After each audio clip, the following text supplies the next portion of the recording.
Certains mots ne sont pas faits pour être simplement entendus.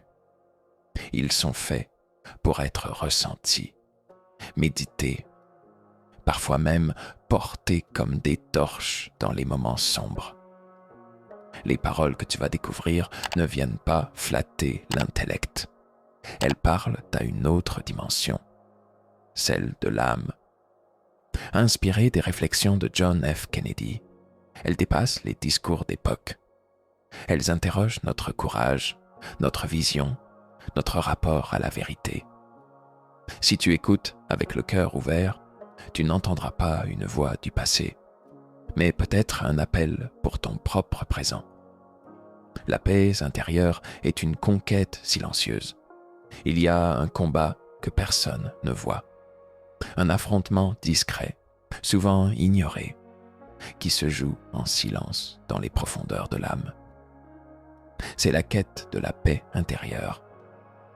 Non, ce n'est pas une paix que l'on signe avec les autres, ni un silence imposé par les circonstances. C'est une paix que l'on arrache à soi-même, parfois après des années de tumulte intérieur.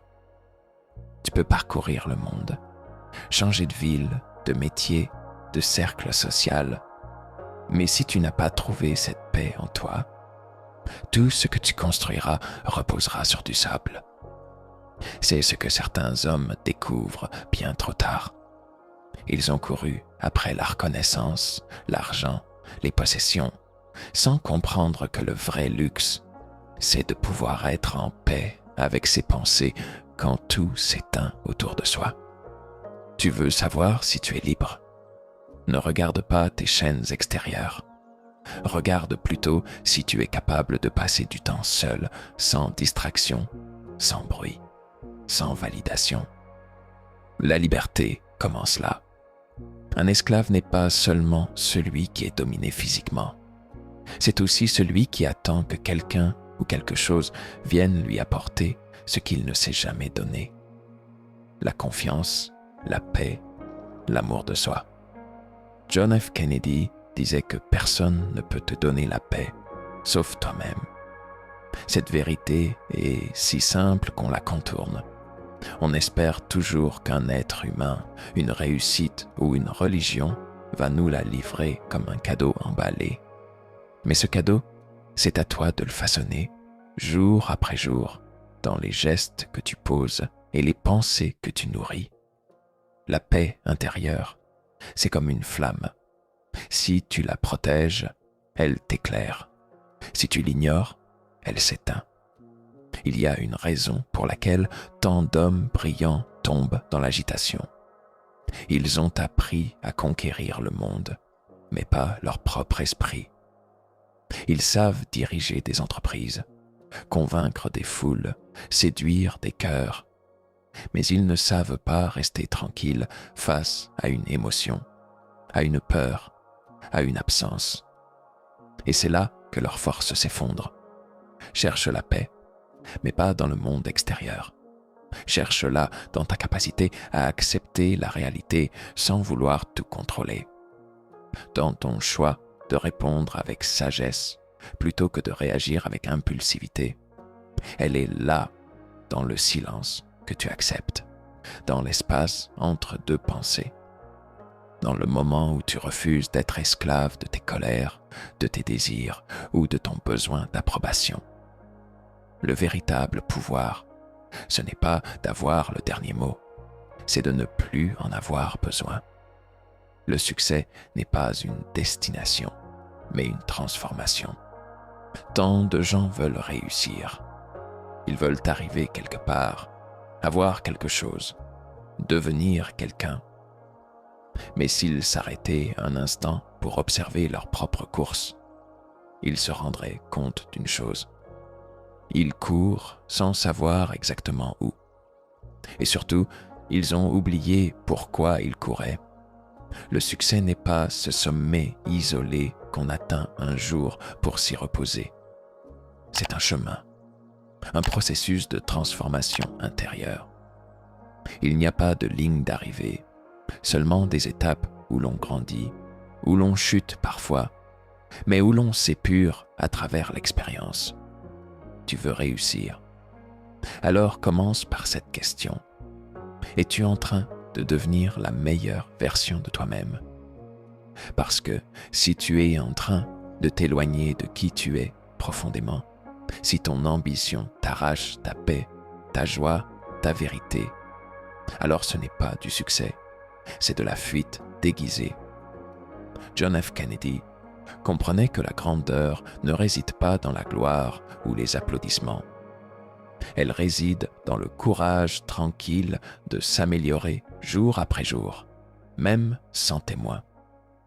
Il ne s'agit pas seulement d'atteindre des résultats visibles. Il s'agit de construire une solidité intérieure, une dignité silencieuse, une vision claire de ta mission sur cette terre.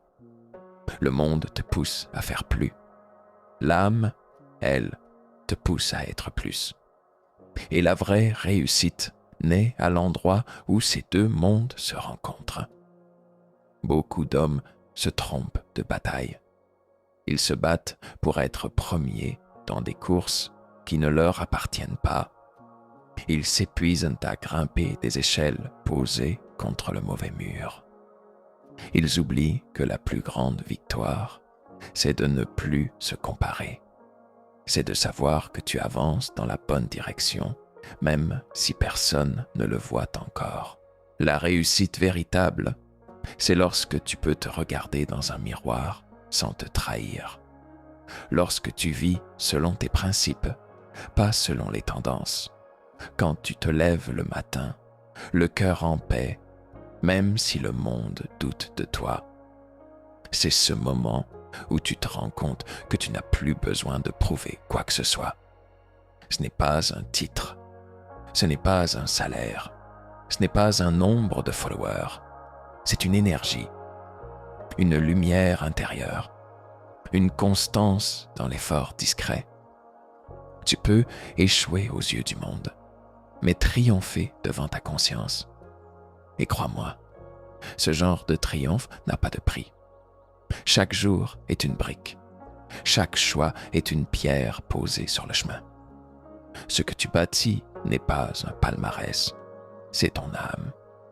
L'éducation qui libère, la connaissance qui éclaire. On croit souvent que l'ignorance est un simple manque d'information. Mais en vérité, l'ignorance est parfois un choix, une paresse de l'âme, une abdication de la conscience. Et l'une des tragédies silencieuses de notre époque, c'est que trop d'hommes vivent comme des esclaves, alors qu'ils sont nés libres. Un esclave n'est pas toujours enchaîné. Parfois, il est bien habillé, bien payé, mais mentalement soumis. Il attend que les autres pensent à sa place, qu'on lui dise quoi croire, quoi faire, quoi désirer. Il vit dans une cage dorée, mais il appelle cela confort. Et c'est là que l'éducation entre en jeu. Pas l'éducation académique seule, mais l'éducation de l'esprit, du cœur, de la conscience. John F. Kennedy l'avait compris. L'éducation empêche un homme de devenir l'esclave d'un autre. C'est elle qui donne la lucidité de dire non quand tout le monde dit oui. C'est elle qui t'apprend à reconnaître les chaînes invisibles, celles du conformisme, de la peur, de la dépendance émotionnelle ou financière. Se cultiver, ce n'est pas seulement accumuler du savoir, c'est développer une clarté intérieure. C'est voir le mensonge même quand il est bien maquillé. C'est ressentir quand quelque chose est faux, même si tout le monde l'applaudit.